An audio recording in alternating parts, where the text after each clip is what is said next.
تو اس کا رزلٹ کیا نکلتا ہے؟ کچھ بھی نکلے، مقصد سیدھا ہے کہ عمران خان نے پہلے خطوط لکھے، یا آفریدی کو، سپہ سالار کو بار بار خط لکھے، لیکن جب کچھ نہیں بنا، اور آئینی بینچ کے چیف کو بھی لکھا ہے، امین الدین صاحب کو بھی لکھا، جب کچھ نہیں بنا تو اب انہوں نے تھوڑا سا خطوط، معاملات تو ہیں کہ ابھی اور آئیں گے، اندیشہ تو یہی ہے، راولپنڈی اور اسلام آباد سے یہی رپورٹ ہے کہ ابھی مزید خطوط بھی لکھے جائیں گے، یہ تحریک چلتی رہے گی، مقصد صرف یہ ہے کہ خبروں میں رہا جائے، اور عمران کا یہ حق ہے کہ وہ اپنی جدوجہد جاری رکھیں، جو ان کا اپنا موقف ہے اس کے مطابق اپنی پارٹی کے لیڈروں کے ساتھ مل کے، تو یہ معاملات اس طرح چلتے رہیں گے، لیکن رزلٹ کیا نکلتا ہے، کیا آسانیاں پیدا ہوں گی؟ تو ابھی تو فی الحال پھر وہی بات ہے جو میرا پرانا موقف ہے کہ فی الحال سر دست تو کوئی ایسی راستہ نہیں نظر آ رہا، نہ ٹرمپ ڈائریکٹ ہوں گے، تاہم جس طرح کل انہیں نے اپنے سابقہ ریسلنگ کے دور کی یاد تازہ کی اور صدر یوکرائن کو کھڑکا کے رکھ دیا میڈیا اور کیمروں کے سامنے، تو کچھ بھی وہ کر سکتے ہیں، ان سے امید رکھنی چاہیے، کچھ بھی کر سکتے ہیں، لہٰذا عمران خان صاحب نے بھی اس مضمون میں باقاعدہ ان کو مخاطب بھی کیا اور ان کو دعوت بھی دی ہے کہ دیکھیں یہاں کیا ہو رہا ہے، ادھر بھی توجہ کریں۔ مریم نواز کے خلاف توہین عدالت کی درخواست، یہ کس نے دی؟ پی ٹی آئی کے رہنما سابق صوبائی وزیر راجہ بشارت نے درخواست دی ہے، وہ سپریم کورٹ پہنچ گئے اور انہیں درخواست دی ہے کہ جناب یہ جو ابھی سپلیمنٹ 1 سالہ کارکردگی کے حوالے سے چھاپا مریم نواز نے،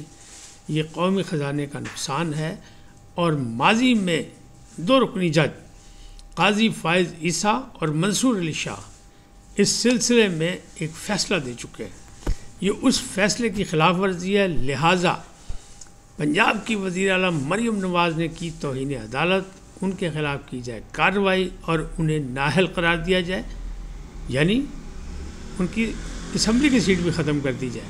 تاکہ وہ وزیر اعلیٰ بھی فارغ ہو جائے، حکومت ہی ختم کر دی جائے، یہ ان کا موقف ہے۔ اب اس پہ اب بات چلے گی تو پھر آگے بات نکلے گی، لیکن فی الحال تو یہ بھی درخواست آئی ہے۔ اب قومی مجرم کابینہ میں کیوں؟ یہ کون کہہ رہا ہے اور کس کو کہہ رہا ہے؟ سوال ہے، پورا پاکستان بلکہ جہاں جہاں پاکستانی ہے سب پریشان ہے کہ اچانک پرویز خٹک وزیر اعظم کے مشیر کیسے بن گئے،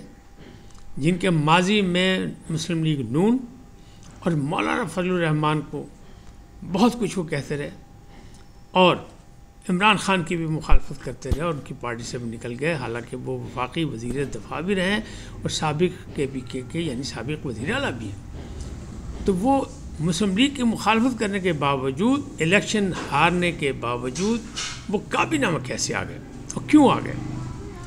تو اس پر بولے ہیں اختیار ولی خان۔ ناقدین یہی کہہ رہے تھے، تجزیہ کار یہی کہہ رہے تھے کہ امید تھی کہ اختیار ولی خان کو کابینہ میں لیا جائے گا، لیکن ان کو نہیں لیا گیا، اور یہ ان کے مد مقابل ہارنے والے کینڈیڈیٹ ہیں، اور وہ کینڈیڈیٹ ہیں جنہوں نے اپنی پارٹی بنائی تھی پی ٹی آئی پارلیمنٹیرین،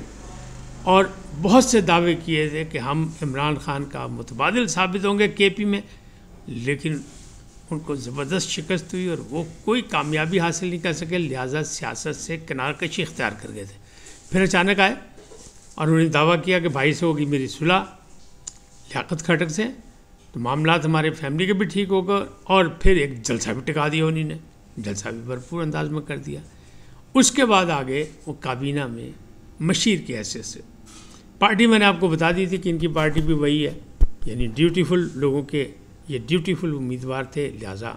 آگے اور ان کو سارے خون معاف کر دیے گئے۔ لیکن اختیار ولی خان کہتے ہیں کہ یہ قومی مجرم ہے، اس پر تو مقدمے چلنے چاہیے، کرپشن کے بھی اور باقی بھی معاملات کے، پھر اس نے تو اس کو کیسے کابینہ میں لے لیا؟ میرا حق، میری قربانیاں ضائع کی گئی ہیں اور جان بوجھ کے اس کو لایا گیا، یہ میرے مد مقابل ہارا ہوا کینڈیڈیٹ ہے۔ تو بات تو صحیح ہے، لیکن بڑی دلچسپ صورتحال ہوتی ہے سیاست میں۔ ڈیرہ اسماعیل خان سے مولانا صاحب بھی ہارے، کس کے سامنے؟ وہ ہارے گنڈا پور کے سامنے، علی امین گنڈا پور کے سامنے، فیصل کنڈی بھی ہارے۔ اچھا، پھر انہوں نے اپنی صوبائی نشست رکھ کے وہ تو بن گیا وزیر اعلیٰ علی امین گنڈا پور، اور قومی اسمبلی کی نشست جو جیتے تھے وہ دے دی بھائی کو، لیکن جو مد مقابل ہارے تھے فیصل کریم کنڈی، وہ قانون وفاق کے نمائندے بن کے وہ بن گئے گورنر. تو اس پہ بھی بڑے باتیں کی گئی تھیں. وہی سوال یہ اٹھایا کہ جو میرے مد مقابل ہارا اس کو میرے لیڈروں نے کابینہ میں شامل کر لیا. تو سوال تو ہے کہ میری قربانیاں ضائع ہو گئی. میں نے جو کچھ کیا وہ اپنی جگہ میں نے پارٹی کے لیے کیا، اور میں پارٹی کے قائدین سے یہ سوال کرنا حق رکھتا ہوں کہ قومی مجرم کابینہ میں کیوں. اس وقت تک اتنی، پھر ملیں گے نئے موضوع کے ساتھ. جاتے جاتے آپ سے درخواست، آئیے ان کو سبسکرائب کریں، لائک کریں، گھنٹی کا بٹن دبانا بھولیں، اور اپنی قیمتی رائے کا اظہار اپنی شخصیت کے مطابق کریں. سدا سلامت رہیں. اللہ نگہبان.